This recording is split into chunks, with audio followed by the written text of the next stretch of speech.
Inilah pujian kami, inilah penyembahan kami yang dapat kami berikan kepadamu pada pagi hari ini ya Tuhan. Kiranya dengan segenap hati, dengan segenap jiwa kami boleh menyenangkan hatimu ya Tuhan. Dan kini tiba saatnya kami akan merenungkan dan mendengarkan firman Allah, firman yang tumbuh berbuah dan berkembang berlipat-lipat di dalam hidup kami. Oleh sebab itu ya Tuhan, kami terus mohon pimpinanmu dalam firman ini, sehingga firman ini Tuhan boleh semakin semarak, nampak nyata dan prospektif di dalam kehidupan kami semua para pendengar. Terima kasih ya Bapa kami, sampai kebenaran ini dalam nama Yesus Kristus Tuhan Allah kami. Haleluya. Amin. Salam. Salam damai sejahtera bersama Yesus Kristus Tuhan Allah kita. Haleluya. Haleluya. Nah, saudara, ini gereja Bethel Tabernakel Kasih Karunia Anggurawan Darat Sambeja Kutai Kartanegara. Amin. Amin. Ini gereja yang dirintis oleh Tuhan. Amin. Amin. Lewat pelayan-pelayan dan pekerja-pekerja yang ada di gereja Bethel Tabernakel Kasih Karunia ini akan mendatangkan banyak pertobatan, banyak jiwa-jiwa yang bertobat, menerima Yesus Kristus, menerima keselamatan, menerima pengampunan dosa. Amin. Amin. Nah, oleh sebab itu saudara-saudara yang kekasih, walaupun di sini tempat yang masih sunyi, senyap, terpencil, ya, ini Sambeja Barat, ya, ini 20 km, 40 km menuju perkotaan Balikpapan. Ya, ini sesuatu yang luar biasa. Jikalau tempat ini, ya, dalam perintisan ini masih di rumah, pemirsa, tidak apa-apa. Ini belum gereja, ini masih ada di rumah, ya. Kita semua supaya mendengar, kalau sudah mendengar perhatian sama kita, sehingga tempat ini akan menjadi gereja yang besar. Amin. Ini menjadi gereja yang menampung 100.000 orang. Amin. Kita harus yakin, ya, kalau tempat ini nanti akan menampung yaitu jemaat 100.000 orang, ya, banyak umat berbondong-bondong bahkan jutaan orang menuju ke tempat ini karena Allah yang mengirimnya, ya, karena Allah yang menuntunnya ke tempat ini. Amin. Kita yakin dan percaya, ya, jangan ada yang pesimis, ya, jangan ada yang menyerah, jangan ada yang putus asa, jangan ada yang putus semangat, tetapi kita terus berkobar-kobar api semangat kita dalam pekerjaan dan dalam pelayanan ini. Amin. Ya, itulah kebenaran firman Allah. Nothing impossible. Tidak ada yang mustahil bagi Tuhan Allah kita. Amin. Yang tidak ada menjadi ada, yang sudah ada akan semakin menjadi besar. Karena apa? Allah kita berkuasa, Allah kita dahsyat, Allah kita luar biasa, Tuhan. Nah, ya, puji Tuhan. Pagi hari ini pemirsa, mari kita perhatikan firman Tuhan yang saya akan memberikan tema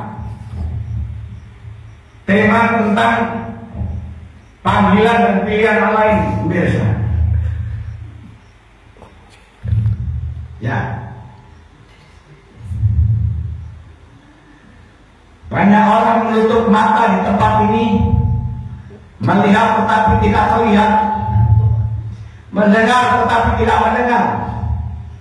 Tetapi suatu saat Tuhan akan membukakan cermin mata mereka dan telinga mereka untuk melihat tempat ini, yaitu menjadi gereja, ya, yang diberkati oleh Tuhan. Ya, kita semua menjadi gereja yang diberkati oleh Tuhan. Amin. Amin. Nah, puji Tuhan.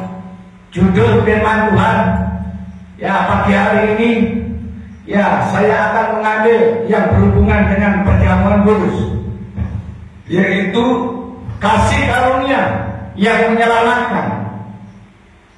Apa kasih karunia yang menyelamatkan? Ya, ini kita ambil di dalam ayatnya yang terdapat di dalam Efesus pasal 2. Ya, Efesus pasal 2 ayat yang ke-8 sampai 9. Baik, saya bacakan pemirsa. Saudara-saudara yang kekasih, Efesus pasal 2 ayat 8 sampai 9. Sebab karena kasih karunia kamu diselamatkan oleh iman. Itu bukan hasil usahamu, tetapi pemberian Allah. Itu bukan hasil pekerjaanmu. Jangan ada orang yang memegahkan diri. Amin. Nah, ayat yang ke-8 ini bahwa sudah jelas-jelas dan nyata bahwa kita diselamatkan ini bukan usaha manusia untuk bisa selamat, bukan usaha manusia untuk bisa masuk ke surga, bukan perbuatan manusia untuk bisa selamat dan masuk surga, tetapi oleh karena kasih karunia. Ya, saya dulu sebelum kenal Tuhan Yesus Kristus ini, itu selamat atau tidak selamat saya tidak tahu. Karena di luar Tuhan pada saat itu menyatakan bahwa masuk surga itu tidak mudah, masuk surga itu tidak gampang. Karena apa? Ada konsekuensi pelanggaran, konsekuensi kesalahan-kesalahan yang harus dibayar. Ya, jadi kalau pelanggarannya di sini, ya 100 kali pelanggaran harus dibayar baru bisa masuk ke surga. Kalau 1000 kali pelanggaran harus dibayar baru bisa masuk surga. Ya, itu saya sebelum mengenal Tuhan. Saya tidak perlu menyebut agama saya dulu apa, tetapi sebelum mengenal Tuhan saya tidak paham bahwa surga itu bagaimana kita bisa masuk. Bagaimana kita bisa masuk surga? Itu masih semu, itu masih sulit ya untuk dipertimbangkan, dipikirkan. Karena apa?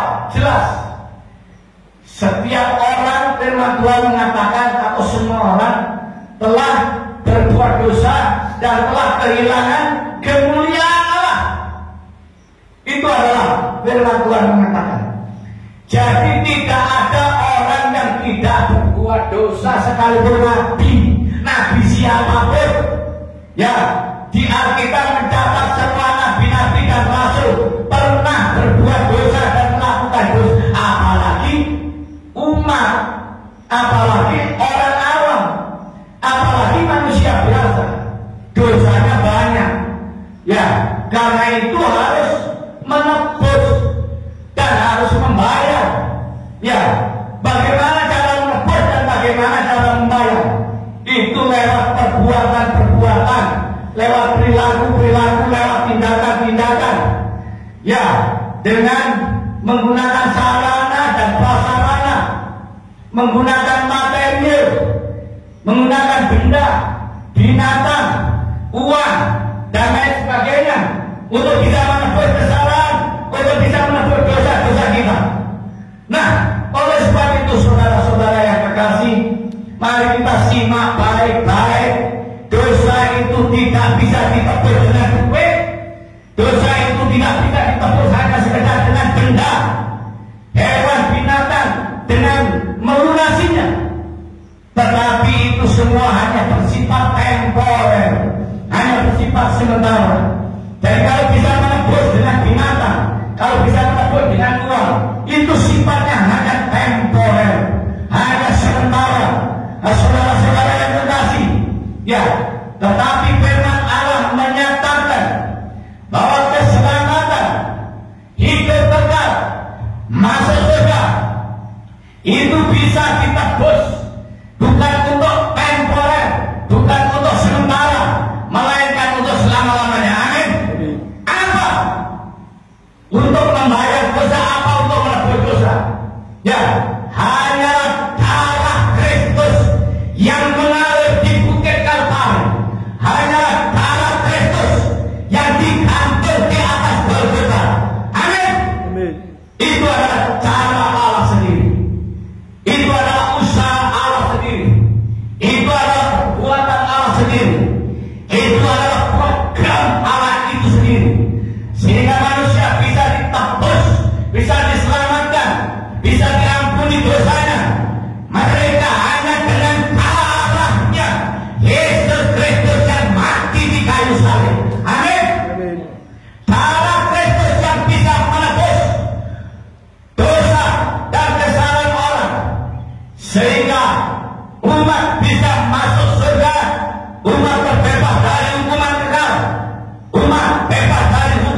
yaitu orang yang dapat masuk surga kecuali dengan Yesus Kristus yang telah mati di kayu salib. Amin.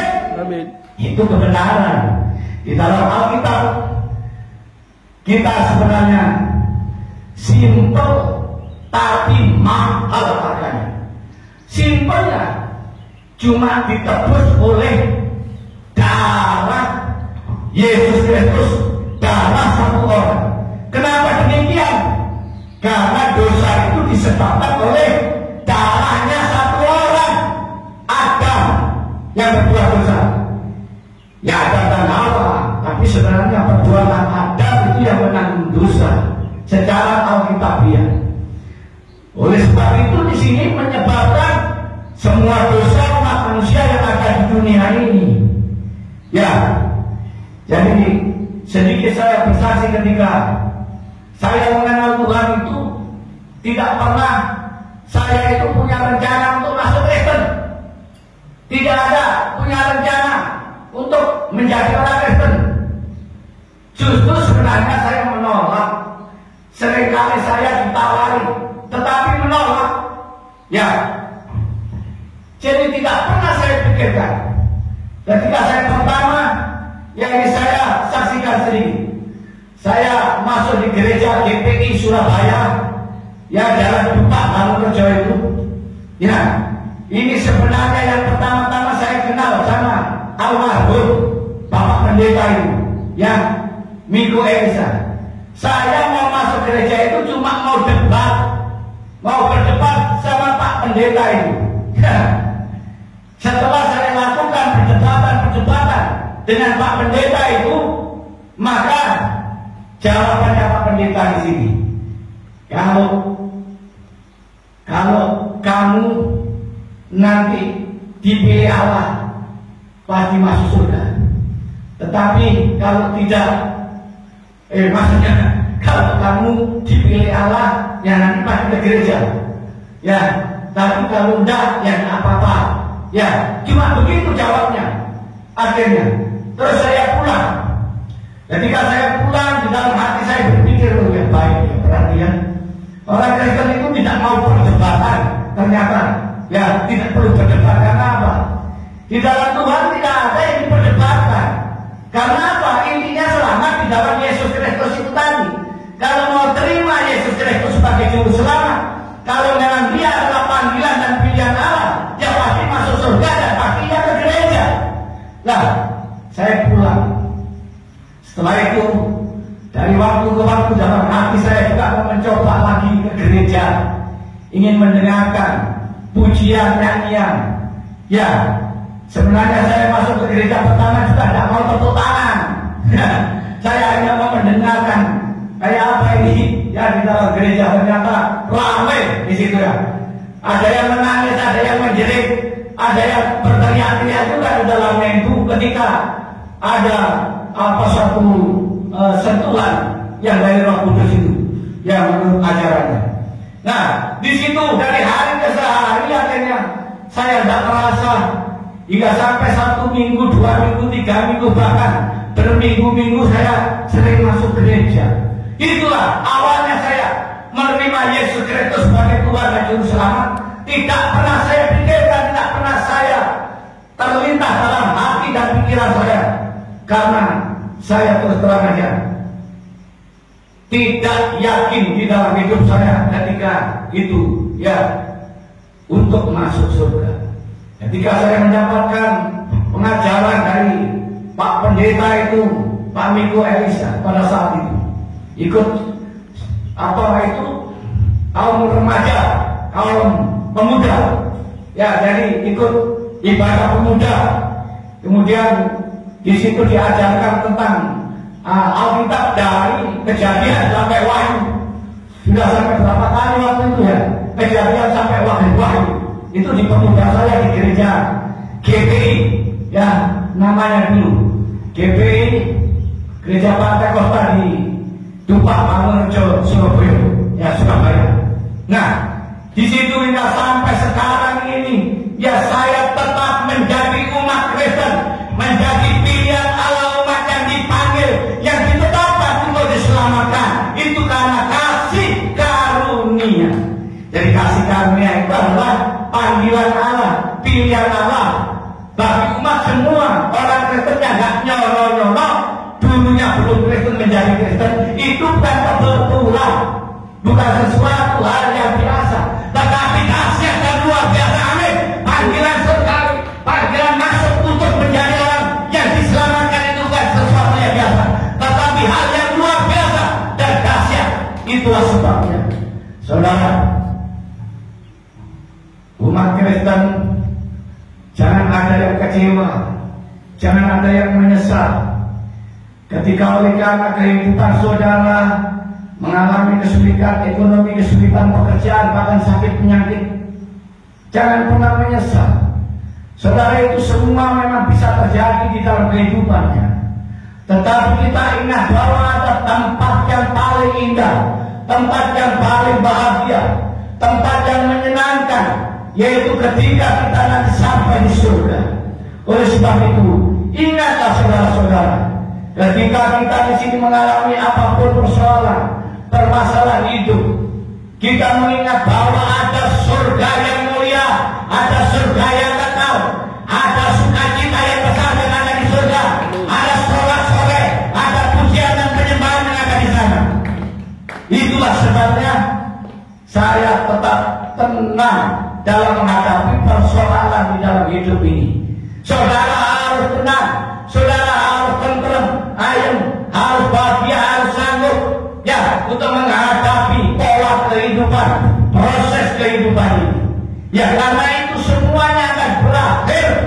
Kita nanti akan masuk kebahagiaan yang kekal, kebahagiaan yang tidak pernah akan berakhir dan henti-hentinya. Karena kebahagiaan yang ada di dunia sifatnya temporer, kebahagiaan yang ada di dunia sifatnya hanya sementara. Tetapi kebahagiaan yang ada di surga kekal selama-lamanya. Ya, bahagia selama-lamanya, sukacita penuh selama-lamanya ketika kita di surga. Ya, bersama Yesus Kristus. Ya, jadi di sini kasih karunia yang menyelamatkan kita bukan karena perbuatan kita, bukan karena usaha manusia, bukan karena bapak saya orang Kristen, padahal bapak saya juga bukan Kristen, bukan karena saudara kita yang Kristen, ya, padahal saudara kita sebagian ya di luar Kristen, sebagian juga sudah Kristen. Nah, oleh sebab itu di sini, ya, bukan usaha manusia, bukan cara manusia, bukan kemauan manusia kalau kita bisa menjadi orang Kristen, kalau kita bisa masuk surga, ya, tetapi kasih karunia Allah yang menyelamatkan kita lewat panggilannya di sini dikatakan. Itu bukan hasil pekerjaanmu. Jangan ada orang yang memegahkan diri. Jadi tidak perlu bangga ya. Kalau ada seorang pendeta yang jemaatnya banyak, wah itu yang menangkan saya, ya, itu otoritas saya, itu kehebatan saya, pemikiran saya. Salah. Ya, salah apa?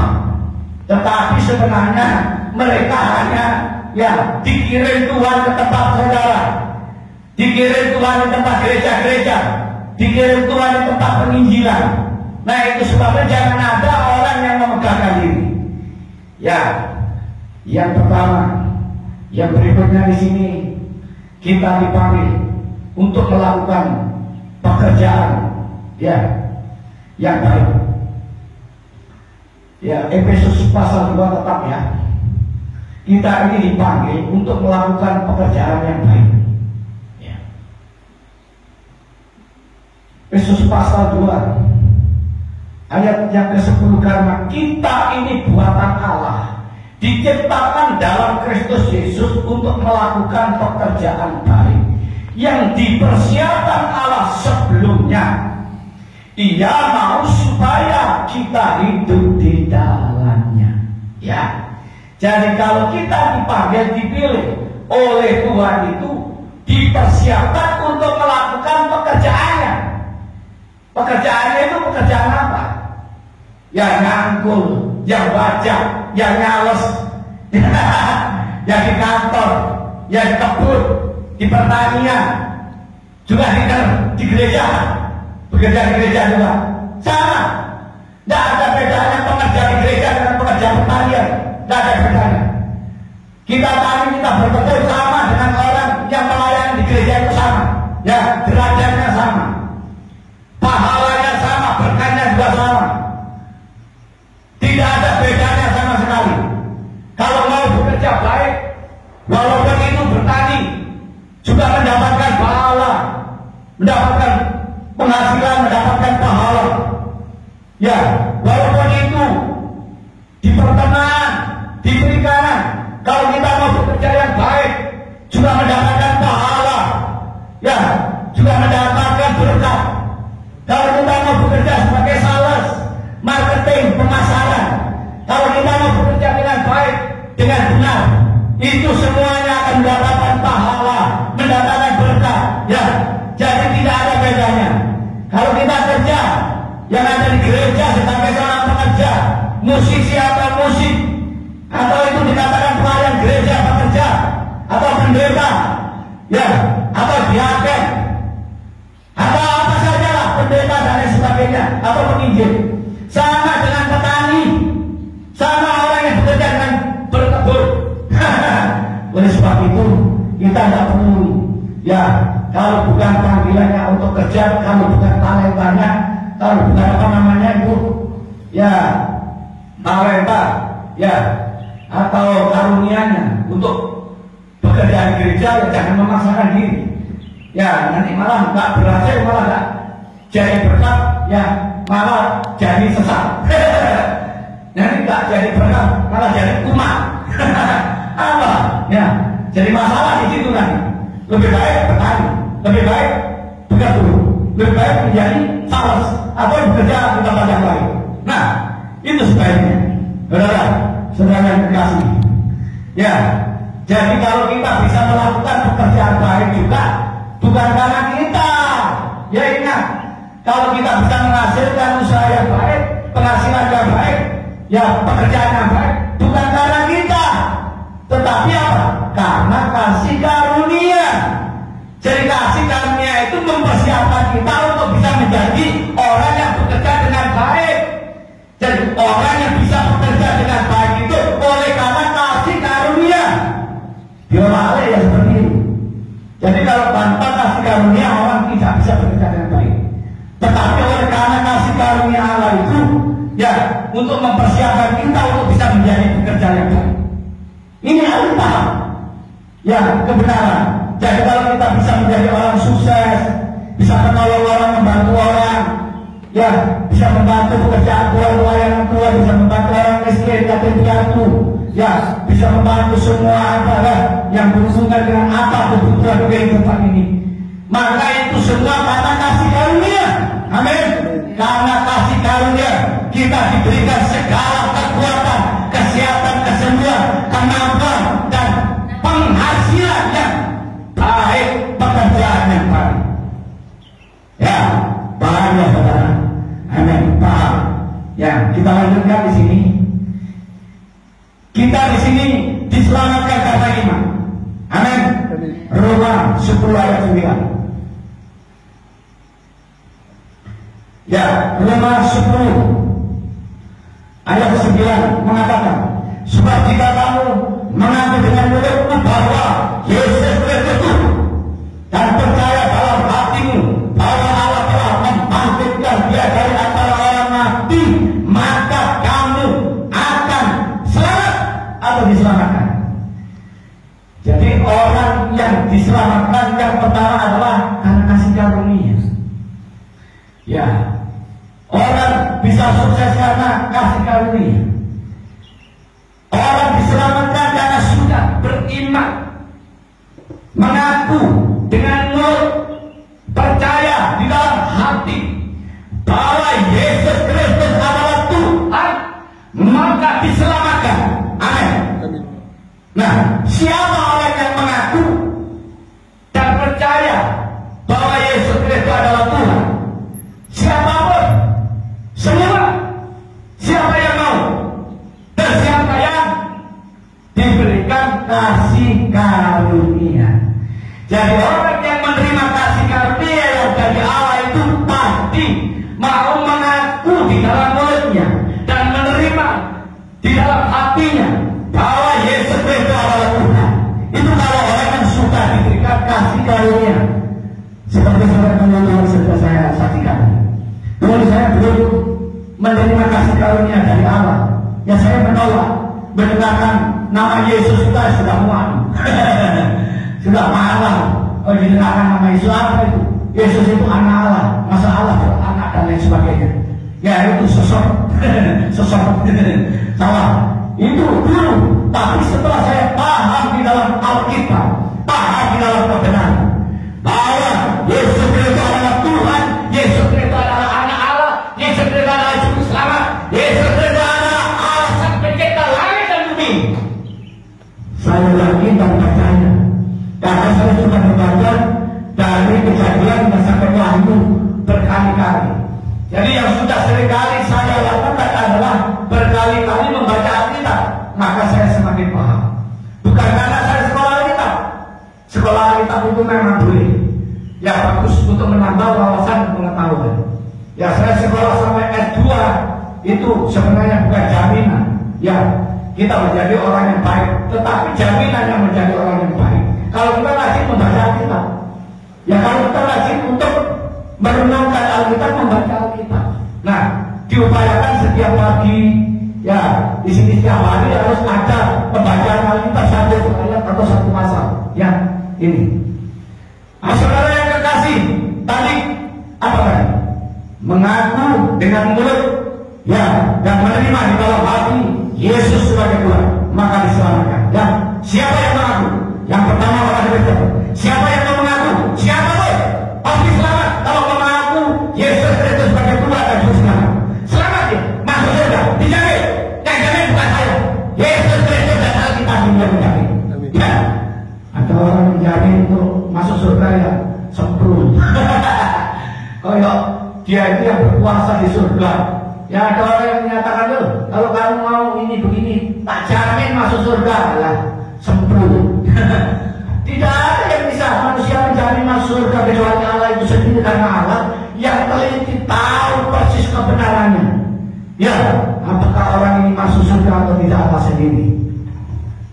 Berikut di sini kasih karunia perlu dididik, ya.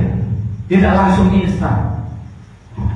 Pendidikan dalam kasih karunia kita lihat di sini Titus ya pasal 2. Titus pasal 2 ayat 11 sampai 12 menyatakan karena kasih karunia Allah yang menyelamatkan semua manusia sudah nyata. Karena kasih karunia yang menyelamatkan semua manusia.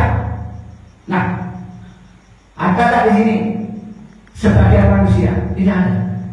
Ya, ada tak ini yang separuh manusia, setengah manusia, seperempat manusia? Semua manusia diselamatkan oleh karena kasih karunia Allah dijelaskan di sini.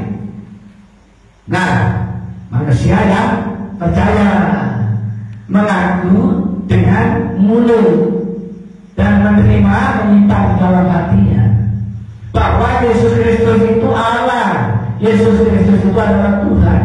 Selamat masuk surga, tidak usah khawatir, pasti selamat, pasti masuk surga. Bukan aku, tetapi Tuhan yang mengatakan dalam Alkitab.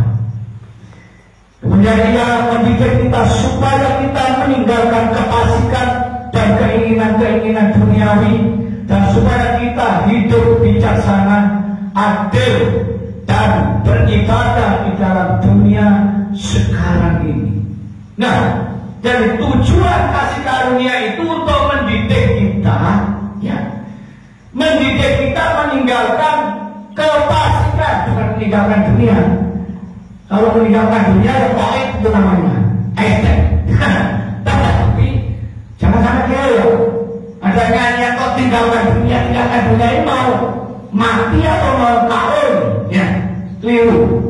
Kalau ada nyanyian yang liriknya tinggalkan dunia kembali kepada Allah, modal mati berarti, ya jangan dirubah itu lirik lagunya seperti itu, salah. Tinggalkan kefasikan, tinggalkan kejahatan itu benar, ya. Tinggalkan noda-noda, kepicikan, kebodohan, tinggalkan itu betul, ya itu yang benar, ya. hidup bijaksana, adil dan beribadah. Ya, hidup bijaksana, adil dulu. Ya, kita harus adil. Menjadi manusia harus adil. Ya, menjadi pemimpin harus adil. Menjadi pejabat harus adil. Ya, menjadi kepala pemerintahan, presiden dan lain sebagainya harus adil. Jangan sampai tidak adil. Ya, seperti kalau kita punya anak, kalau satu dikasih nasi semua. Kalau satu dikasih kasih tidur, ya kasih tidur semua. Ada yang berkasih itu, ibu, ada yang membedakan ibu tiri sama yang bukan diri. Kalau anak yang disayangi dikasih nasi putih sama ikan, tetapi kalau yang tidak disayangi dikasih nasi jagung sama tempe sama sambal bawang saja, itu namanya tidak adil. Ya, saudara-saudara, kalau ingin menjadi pengusaha harus adil, kalau menjadi seorang pemimpin harus adil. Ya, jangan pilih kasih. Ya, jangan cari kepentingan dirinya sendiri, jangan hanya mengenyangkan perutnya sendiri, tetapi kenyangkan semua karyawan, kenyangkan semua bawahan, kenyangkan semua umat di sekelilingnya, tetangga. Ya, dan saudara-saudara saya, saudara-saudara semua, inilah kebenaran firman Tuhan, saudara yang terkasih. Yang terakhir yaitu kasih karunia itu karena pilihan Allah. Ya, jadi tidak ada seorang pun yang tidak dipilih Allah di sini mendapatkan kasih karunia. Tetapi kasih karunia itu karena Allah sendiri yang memilih, bukan maunya aku beri kasih karunia, bukan. Tolonglah, tak kasih uang, berikan kasih karunia. Ya, seperti apa ya? Ada yang pernah mengatakan, tolong kasih karunia itu berapa harganya, nanti akan saya bayar. Tidak bisa. Ya, kasih karunia itu tidak bisa dibeli. Kasih karunia itu tidak bisa ditukar dengan harta benda. Ya, mutiara pun, emas pun tidak bisa menukar kasih karunia. Karena itu kasih karunia hanya kemauan Allah, kehendak Allah. Ya, itu hanya karena kasihnya Allah itu sendiri pada kita. Amin. Nah, itulah sebabnya di sini kasih karunia itu dalam pilihan Allah. 12 Al-Iqal pasal 2 ayat 15.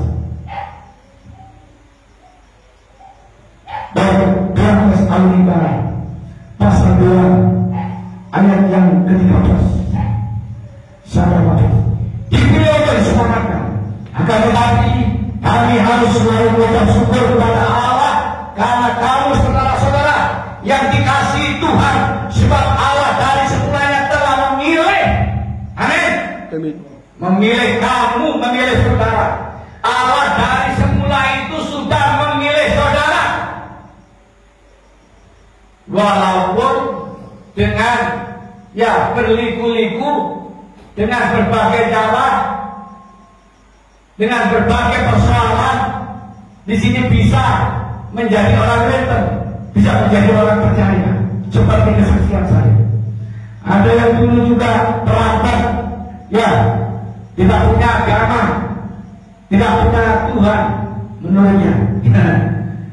Kemudian karena kasih karunia dia dipanggil juga. Ada seorang penjahat yang besar, ya, membunuh, ya, karena ya di situ tidak punya latar belakang panggilan, tetapi Allah memilih dan memanggilnya. Nah, jadi Allah memanggil kita, memilih kita. Allah memberikan kasih karunia itu diberikan kita oleh karena Allah yang memilih, bukan kita yang mencari, bukan kita yang mengingini. Kalau sejak dulu saya memang ingin masuk surga, tapi tidak tahu saya caranya bagaimana bisa masuk surga. Karena ya di dalam berbagai pengajaran juga di situ, masuk surga itu tidak mudah. Seperti melewati jembatan rambut, ya, dibuka, disidang menjadi 7. Wah, susah sekali melewati. Saya melewati jembatan yang sebesar selebar 1 meter aja sudah, rasanya mungkin gak berani saya lewat itu, ya. Apalagi kalau rambut, ya pasti kebiasaan-kebiasaan. Saudara-saudara yang tahu di sini, ya, penting kita ini adalah dipanggil, dipilih, ditetapkan oleh Allah sesuai dengan rencananya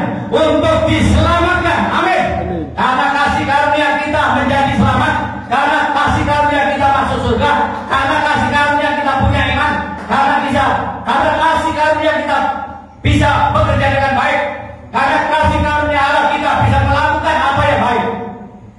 Jadi semua karena kasih karunia.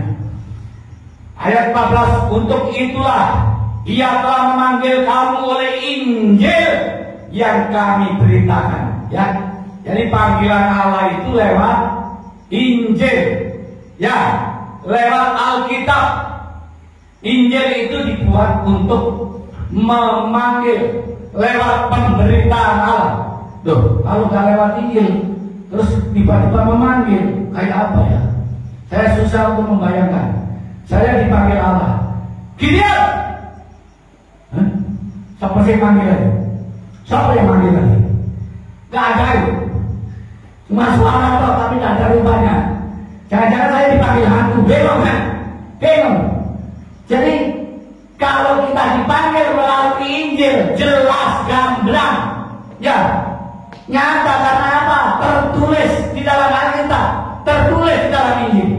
Jadi setelah kita mendengarkan Injil, mendengarkan berita panggilan itu, maka Allah di situ memberikan kasih karunia-Nya kepada kita semua saudara, sehingga kita dipanggil, dipilih, ditetapkan untuk selamat dan masuk surga. Amin.